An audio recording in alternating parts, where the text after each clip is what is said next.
اب جتنے بھی لوگ بیٹھے ہیں، ہماری خواتین بھی، اللہ نے ہم سب میں لیڈر بننے کی صلاحیت دی ہے. کیونکہ یہ یاد رکھیں، ہم اللہ کی سب سے عظیم مخلوق ہیں، اشرف المخلوقات. تو جب اللہ نے فرشتوں کو کہا کہ انسان کے سامنے جھکو، اور جب ابلیس نے انکار کیا تو اللہ نے کہا فرشتوں کو کہ تمہیں بھی نہیں پتا کہ میں نے انسان کو کتنی صلاحیتیں دی ہوئی ہیں. مشکل اور مسئلہ یہ ہے کہ ہمیں بھی نہیں پتا کہ اللہ نے ہمیں کتنی صلاحیتیں دی. اور وہ کیوں نہیں پتا؟ کیونکہ ہر انسان کے سامنے دو راستے ہوتے ہیں. آپ جب نماز پڑھتے ہیں تو آپ صرف ایک چیز مانگتے ہیں کہ اللہ ان کے راستے پہ لگا جن کو تو نے نعمتیں بخشی. اس راستے پہ نہیں جو تباہی کا راستہ ہے. تو جو تباہی کا راستہ ہے، نوجوانوں سنو، یہ ہاتھ ادھر نہ لاؤ، سنو میری بات. تمہیں یہ یاد رکھو جو میں باتیں کہہ رہا ہوں، اور خاص طور پہ نوجوانوں کے لیے یہ آپ کی ساری زندگی کام آئیں گی اگر آپ کو سمجھ آ گئی. آپ کی سامنے ہمیشہ دو راستے ہوتے ہیں. ایک آپ کی عظمت کا راستہ ہے، ایک آپ کی تباہی کا راستہ ہے. اور نماز میں ہم مانگتے ہی ہیں کہ اللہ ہمیں وہ عظمت کا راستہ دے. مانگتے ہم نعمتوں کا راستہ ہے اور چاہتے ہیں ہم وہ تباہی کا راستہ، کیونکہ وہ آسان راستہ لگتا ہے. مثلا مجھے کوئی موقع ملا، میں کوئی ایسی پوزیشن میں ہوں، گورنمنٹ پوزیشن میں ہوں، میں تھانے دار ہوں، پولیس میں ہوں، میں فوجی ہوں، جو بھی ہوں، ہر وقت مجھے موقع ملے گا ناجائز قسم کا پیسہ بنانے کے لیے. لگے گا وہ آسان راستہ ہے، رشوت دوں گا ایک دم پیسہ آ جائے گا، لیکن وہ آپ کی تباہی کا راستہ ہے. جس وقت آپ وہ آسان، جو آپ کو راستہ آسان لگتا ہے وہ لیں گے، وہ اصل میں آپ کی تباہی کا راستہ شروع ہو جاتا ہے. کیونکہ قرآن کی ایک اور آیت ہے کہ جس چیز کو سمجھتے ہو تمہارے لیے بری ہے وہ تمہارے لیے اچھی ہے، اور جس کو تم اچھی سمجھتے ہو وہ بری ہے. اس کا کیا مطلب ہے؟ کہ جب آپ سمجھتے ہیں کہ یہ بڑا آسان طریقہ پیسے بنانے کا، آپ اپنا ضمیر بیچتے ہیں، وہ آپ کی تباہی کا راستہ شروع ہو جاتا ہے. جو لیڈر ہے وہ ہمیشہ وہ راستہ لیتا ہے جو اللہ کہتا ہے کہ تمہاری عظمت کا راستہ ہے. اور وہ راستہ کس کا ہے؟ کس کا راستہ ہے؟ وہ کس کا راستہ؟ دنیا کے سب سے عظیم لیڈر نبی صلی اللہ علیہ وسلم کا راستہ ہے. اور وہ اس کی بنیاد کس پہ رکھی گئی ہے؟ دو کیریکٹرسٹکس کے اوپر اس کی بنیاد رکھی گئی ہے لیڈرشپ کے راستے میں: صادق اور امین. سچ بولنے والا اور انصاف کرنے والا. یہ دو کوالٹیز ہیں لیڈر کی.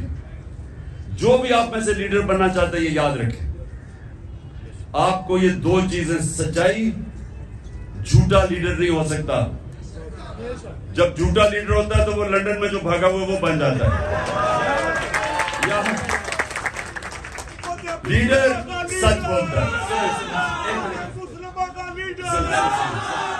سننے، روزہ کھلنے والا ہے. سنیں، میں نوجوانوں کے لیے کہہ رہا ہوں، یہ آپ کی ساری زندگی یہ میری باتیں یاد رکھنا. اگر آپ نے، آپ کی پرواز اوپر ہونی ہے، اقبال کا شاہین بننا ہے، جس کا بڑا نام ہوگا، جو اپنی فیملی کا بھی نام اٹھا دے گا، جو دنیا یاد کرے گی اس کو، وہ نبی صلی اللہ علیہ وسلم کے راستے پہ چلے گا. صادق اور امین، سچ بولنے والا. اور قرآن میں ہے کہ اگر اپنے ماں باپ ان کے خلاف، اپنے خلاف بھی اگر آپ کو انصاف کرنا پڑے، آپ انصاف کریں. اتنا زیادہ زور اللہ نے انصاف پہ دیا ہوا ہے. وہ لیڈرشپ کی، جب ایک لیڈر انصاف کرتا ہے اس کی عزت ہوتی ہے، اور لیڈر عزت کے بغیر لیڈر نہیں بنتا. تو یہ آپ نے باتیں یاد رکھنی ہیں کئی دفعہ ہوتا ہے جی وہ میرا دوست کہہ رہا ہے تو چلے میں جھوٹ کا ساتھ دے دوں، میں سفارشی کسی کے لے لوں. جب آپ کسی کا مثلا آپ ٹیم سلیکشن میں سفارشی لے کے آتے ہیں تو آپ کسی کا حق مارتے ہیں. جب آپ حق مارتے ہیں اوپر والے کی برکت نہیں آتی، کیونکہ سارا کامیابی تو اوپر والا دیتا ہے. تو اللہ جب دیکھتا ہے کہ کسی کا کوئی حق مارا ہے، بدنیت ہے انسان، اس کو کامیابی نہیں ملتی. تو میں نے صرف آج آپ کو یہ کہنا تھا نوجوانوں کہ لیڈر دو چیزوں کے اوپر اس کی بنیاد رکھی جاتی ہے. صادق اور امین، سچا ہوتا ہے. نبی صلی اللہ علیہ وسلم کے پاس ایک قریش آیا، کہتا جی میں 60 سال کا ہو گیا ہوں، میرے لیے مجھے کوئی ایک چیز بتائیں کہ میں مسلمان بھی ہو جاؤں اور میں اپنی عادتیں نہ چھوڑوں. میں اب 60 سال کا اپنی عادتیں نہیں چھوڑ سکتا. تو انہوں نے کہا اگر ایک چیز مسلمان ہونے کے لیے تو سچ بولو.